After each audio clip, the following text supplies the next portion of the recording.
Friends, मैं हूं आंचल और आज का हमारा टॉपिक है एडवर्ब।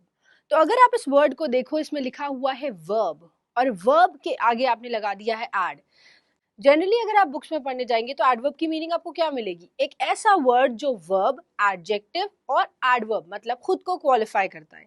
लेकिन अगर हम रियल लाइफ में देखें तो एडवर्ब ही एक ऐसा पार्ट ऑफ स्पीच है जो हर एक पार्ट ऑफ स्पीच को क्वालिफाई करने की ताकत रखता है। अब ये कैसे होता है, चलिए हम देखते हैं कुछ सेंटेंसेस के थ्रू। तो पहला सेंटेंस जैसे कि आप देख सकते हो, आपके सामने लिखा हुआ है only Rahul can play cricket. तो अगर हम बोलते हैं only Rahul can play cricket, इसका मतलब क्या हुआ?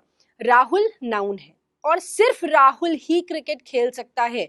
तो आपने किसको क्वालिफाई किया? राहुल को। किससे किया? Only say. तो ओनली यहाँ क्या हो गया? एडवर्ब। सिमिलरली अगर आप दूसरे सेंटेंस को देखें तो यहाँ पर हम क्वालिफाई करेंगे only he can play cricket. तो यहाँ ही क्या हो गया? आपका प्रोनाउन।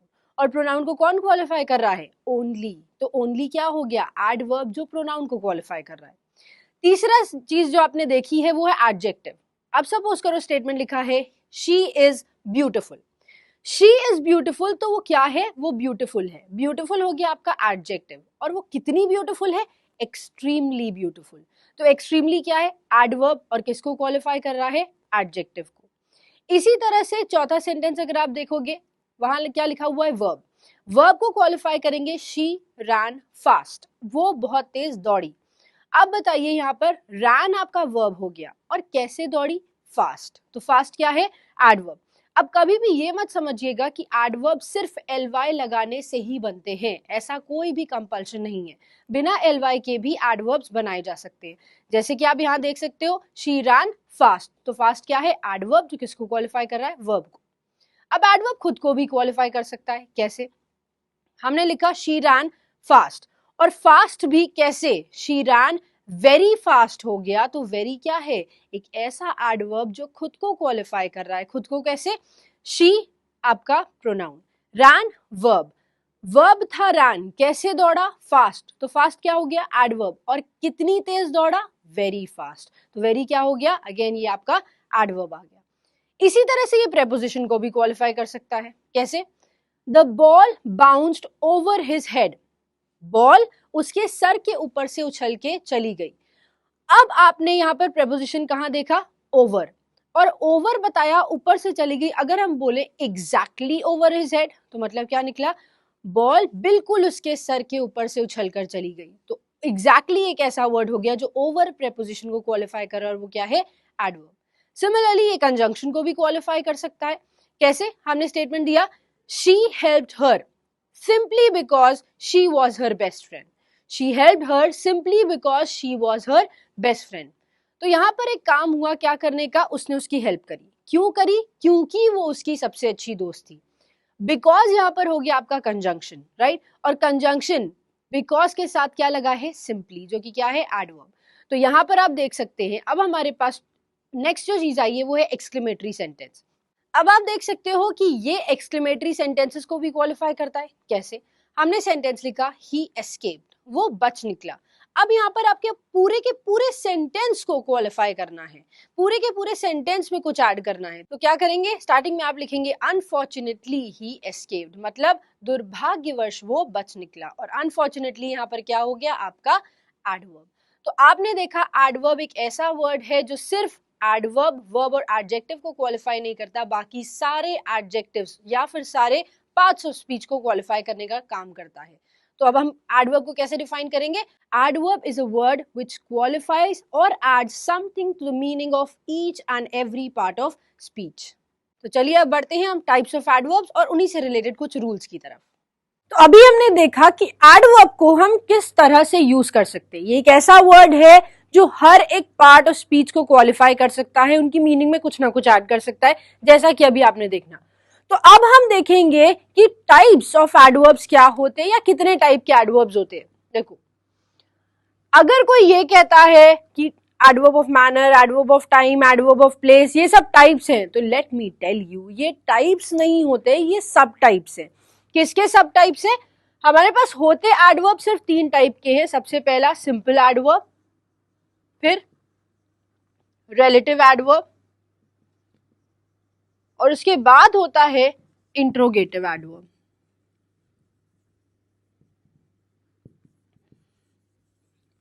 अगर सिंपल एडवर्ब की बात करोगे तो सिंपल एडवर्ब्स ही वो एडवर्ब्स होते हैं जिसके सब टाइप्स, 8 सब टाइप्स हैं। क्या?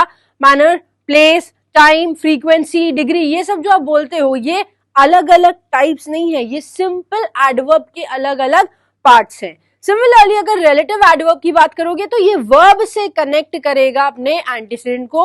अगर आपको याद हो प्रोनाउन में हमने पढ़ा था एंटीसीडेंट के बारे में।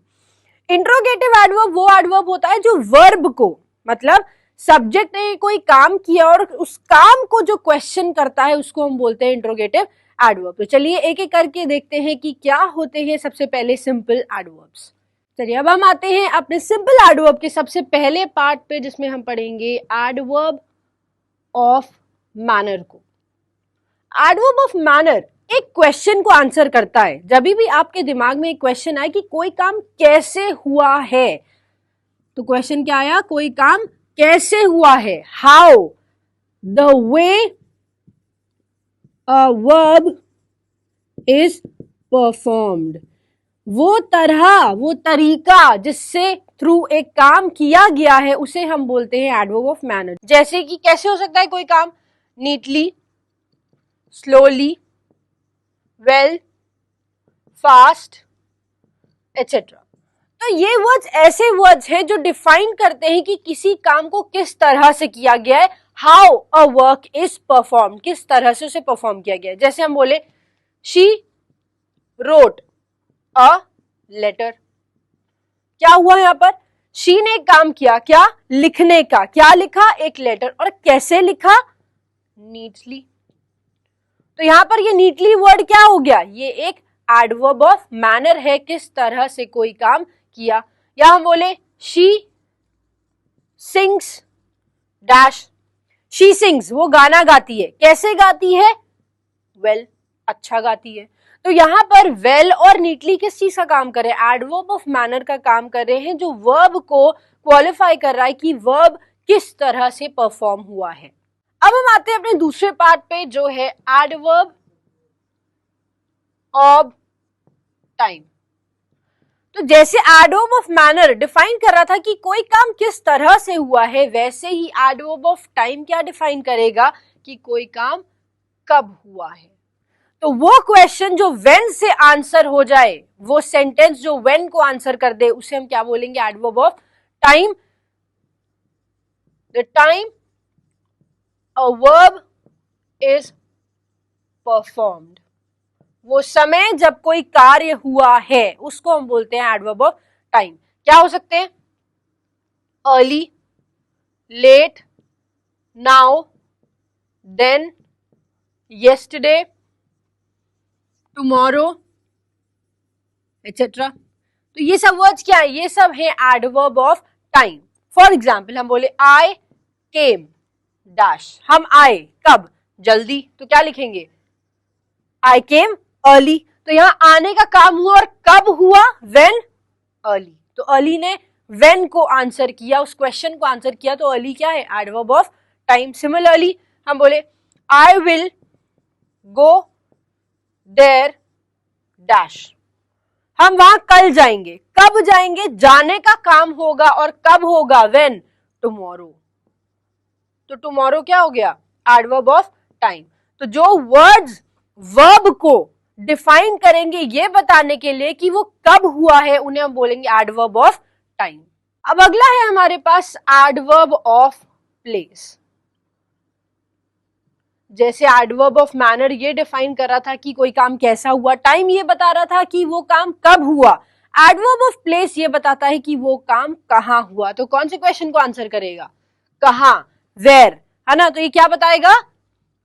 The place where a verb is perform, वो जगह जहां पर कार्य हुआ है, कार्य किया गया है, उसे हम बोलते हैं एडवर्ब ऑफ प्लेस। कौन से हो सकते हैं? देखो अब यहाँ पे एग्जैक्ट प्लेस नहीं बताओगे, ये नहीं बोलोगे कनॉट प्लेस में, ये नहीं बोलोगे करोल बाग में, ये नहीं बोलोगे मुंबई में, दिल्ली में, या कहीं पे भी आप किसी चीज का नाम नहीं लेंगे। क्यों? क्योंकि नाम अगर डिफाइन कर दोगे तो वो नाउन बन जाएगा। ठीक है, क्या लिख सकते हो? Here, there, everywhere, hither, thither etcetera, ये सब क्या है? ये सब है adverb of place. For example अगर हम बोले the pens were lying dash and dash, तो आप यहां क्या लिखेंगे? या फिर हम बोले ही चेस्ड हर डैश, बताओ क्या लिखेंगे? The pens were lying dash and dash लिख सकते हो, हियर एंड देयर. पेन्स कहां थे? इधर उधर पड़े हुए थे, है ना? तो ये एग्जैक्ट प्लेस तो नहीं बता रहा ना, इधर उधर की बात कर रहा है. सिमिलरली ही चेस्ड हर, वो उसने उसका पीछा किया, कहां किया? एवरीवेयर, हर जगह किया. और बाद में क्या पड़े उसको? जूते. तो ऐसा काम नहीं करेंगे कभी भी, ठीक है? तो जब भी कोई ऐसा वर्ड होगा जो काम के होने को बताएगा कि वो काम कहां हुआ है, उसको हम बोलेंगे एडवर्ब ऑफ प्लेस. नेक्स्ट है हमारा पार्ट एडवर्ब ऑफ फ्रीक्वेंसी. अब आप बता सकते हैं फ्रीक्वेंसी वर्ड का मतलब क्या होता है? फ्रीक्वेंसी वर्ड का मतलब होता है नंबर. तो एडवर्ब ऑफ नंबर भी कहा जाता है एडवर्ब ऑफ फ्रीक्वेंसी को. अगर नंबर या फ्रीक्वेंसी लिख रहे हैं तो ये क्या डिफाइन करेगा? अगेन ये होगा तो वर्ब से ही कनेक्टेड, और कौन से क्वेश्चन को हैंडल करेगा? हाउ मेनी टाइम्स, मतलब एक काम हुआ और वो कितनी बार हुआ है उसे कौन डिफाइन करता है? Adverb of frequency. तो क्या डिफाइन करेगा? Number of times a verb is performed. अब बता सकते हो क्या क्या हो सकते हैं एडवर्ब ऑफ फ्रीक्वेंसी या adverb of number? Once, twice, ये सब क्या है? एडवर्ब ऑफ फ्रीक्वेंसी है. Once, twice, often, seldom, always etcetera, ये सब क्या है? Adverb of frequency. सपोज करिए हम आपको statement they, she gave her a chocolate but only dash. या फिर अगर हम लिखे he is dash punctual, तो पहले में लिखा है she gave her a chocolate but only dash, उसने उसको चॉकलेट दी लेकिन सिर्फ कितनी बार? सिर्फ एक बार लिख दें. अगर सिर्फ एक बार, she gave her a chocolate but only once, तो एक बार नहीं देना, एक से ज्यादा बार देना है ना? he is dash punctual. अब ऐसे भी लिख सकते हो he is always punctual, या ऐसे लिख दो he is often punctual या he is seldom punctual. तो इन वर्ड्स को लगा के सेंटेंस की मीनिंग जरूर चेंज होगी, लेकिन काम वो किसका करेगा? एडवर्ब ऑफ फ्रीक्वेंसी का ही. अगर आप ऑलवेज बोलते हो तो इसका मतलब वो हमेशा पंक्चुअल है. अगर बोलते हो ऑफन तो मतलब अक्सर पंक्चुअल है. अगर आप बोलते हो सेल्डम तो मतलब बहुत कम, कभी कभार वो पंक्चुअल हो जाता है, हमेशा नहीं रहता है. तो चेंज होती है मीनिंग अगर आप किसी भी एडवर्ब को किसी सेंटेंस के साथ प्लेस करते हैं. तो अब आते हैं हम अपने फिफ्थ पॉइंट पे जो डिफाइन करेगा आपके एडवर्ब ऑफ डिग्री को. अब एडवर्ब ऑफ डिग्री क्या डिफाइन करता है? कोई काम किस हद तक किया गया है, क्या डिफाइन करता है? तो कैसा क्वेश्चन हैंडल करेगा ये?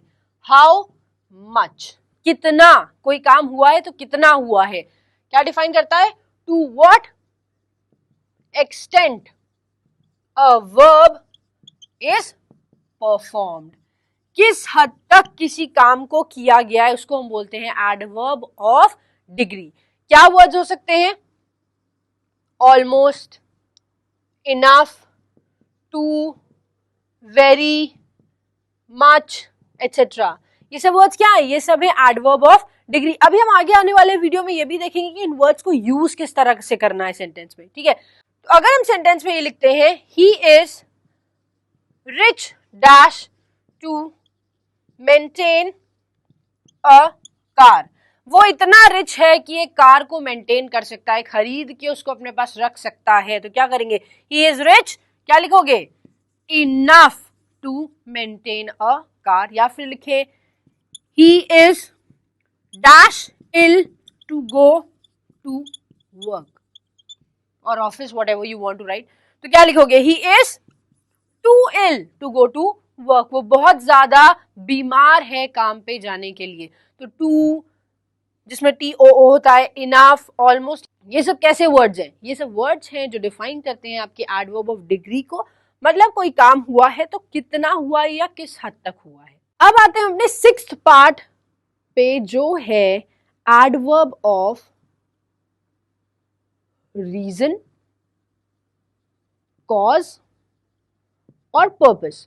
देखिए यहाँ पे 3 क्यों लिखे गए हैं, क्योंकि 3 अलग अलग नाम से आपको बुक्स में मिल सकते हैं, रीजन, कॉज और पर्पस, लेकिन तीनों का काम एक ही है, रीजन, कॉज और पर्पस। मतलब ये बताना कि कोई काम क्यों हुआ है, why a verb is perform. तो कौन से क्वेश्चन को हैंडल करेगा ये, वाई को क्यों किया गया है, ये क्या डिफाइन करता है, reason for a verb performed, जो भी काम हुआ है उसको क्यों किया गया है, इसको डिफाइन करने का काम किसका है, एडवर्ब ऑफ रीजन, कॉज और पर्पस का। सपोज करिए हम स्टेटमेंट लिखें, I could not go there dash I was ill. हम वहां नहीं जा सके, क्यों, क्योंकि हम बीमार थे। तो वहां पे क्या आया, एक काम हुआ ना जाने का, क्यों नहीं गए, बिकॉज हम बीमार थे। तो वो वर्ड्स जो यहाँ पर हेल्प करेंगे क्या, रीजन को डिफाइन करने का, बिकॉज आई वॉज इल, तो बिकॉज क्या हो गया, एडवर्ब ऑफ रीजन, कॉज और पर्पस। और अगर हम स्टेटमेंट एक और ले ले, I do not like him dash he cheated my people. I do not like him, क्या काम हो रहा है, उसको नापसंद करने का, क्यों, क्योंकि उन्होंने मेरे लोगों को धोखा दिया है। तो अगर उन्होंने मेरे लोगों को धोखा दिया है तो ये एक रीजन हो गया, तो हम क्या लिखेंगे, as he cheated my people. तो as, hence, thence, so, on account of, ये सब वर्ड्स कैसे हैं, ये सब वर्ड्स हैं जो आपके एडवर्ब ऑफ रीजन, कॉज और पर्पस को डिफाइन करते हैं। नेक्स्ट है हमारा एडवर्ब ऑफ एफर्मेशन। अब आप बता सकते हो कि एफर्मेशन वर्ड की मीनिंग क्या होती है। जब आप किसी भी सिचुएशन में हाँ बोलने का काम करते हो, उसको एक्सेप्ट करते हो, तो हम यूज करते हैं एडवर्ब ऑफ एफर्मेशन को क्या करने के लिए, एक यस का सिंबल देने के लिए, तब हम यूज करते हैं एडवर्ब ऑफ एफर्मेशन। क्या हो सकते हैं, हम बोले surely, truly, certainly, at all cost, etcetera. ये सब वर्ड्स क्या है, ये सब है एडवर्ब ऑफ एफर्मेशन। जैसे हम बोले आई विल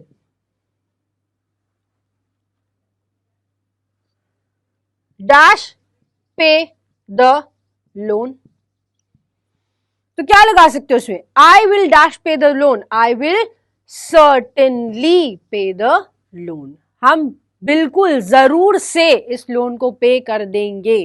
तो क्या किया आपने, अफर्म कर दिया कि ये काम होगा ही होगा। एक और एग्जाम्पल ले ले, she will dash help you, तो यहां पे लगा सकते हो she will surely help you, ये आपकी मदद जरूर करेंगे। अगेन आपने श्योरली यूज करके ये बता दिया कि ये काम होगा ही होगा। तो जब भी आपको यस बोलना होता है और सर्टेनली यस बोलना होता है, तब आप यूज करते हो एडवर्ब ऑफ एफर्मेशन का। अब हमारे सिंपल एडवर्ब्स का लास्ट पार्ट जो है वो है एडवर्ब ऑफ नेगेशन। जैसे एफर्मेशन का काम था किसी चीज को बोलना कि हाँ ये होगा ही होगा, उसी तरह से नेगेशन का काम है किसी चीज को नो डिफाइन करना कि वो काम नहीं होगा। क्या हो सकते हैं, हम लिख सकते हैं no, not, not at all, never, etcetera. ये सब वर्ड्स क्या है, ये सब है एडवर्ब ऑफ नेगेशन। जैसे हम बोले I will dash come to your party, I will dash come to your party. अब आपको उसको नहीं बोलना है तो क्या बोलोगे, I will not come to your party. तो नॉट क्या हो गया, एडवर्ब ऑफ नेगेशन, जो ये डिफाइन कर रहा है कि वो काम नहीं होगा। एक और एग्जाम्पल ले लेते हैं, I dash cheated anyone, I dash cheated anyone। तो आपने कभी किसी चीट किया है, नहीं किया है, तो क्या लिखोगे, I never cheated anyone। तो never क्या हो गया, एडवर्ब ऑफ नेगेशन, जो ये बता रहा है कि ये काम कभी नहीं हुआ है। तो ऐसे जो भी वर्ड्स होंगे जो आपको ये डिफाइन करना पड़ेगा कि वो काम नहीं हुआ है, नो करना है, तब आप एडवर्ब ऑफ नेगेशन का यूज करेंगे। तो ये था हमारा लास्ट पार्ट सिंपल एडवर्ब्स का। अब हम बढ़ते हैं अपने रिलेटिव एडवर्ब की तरफ।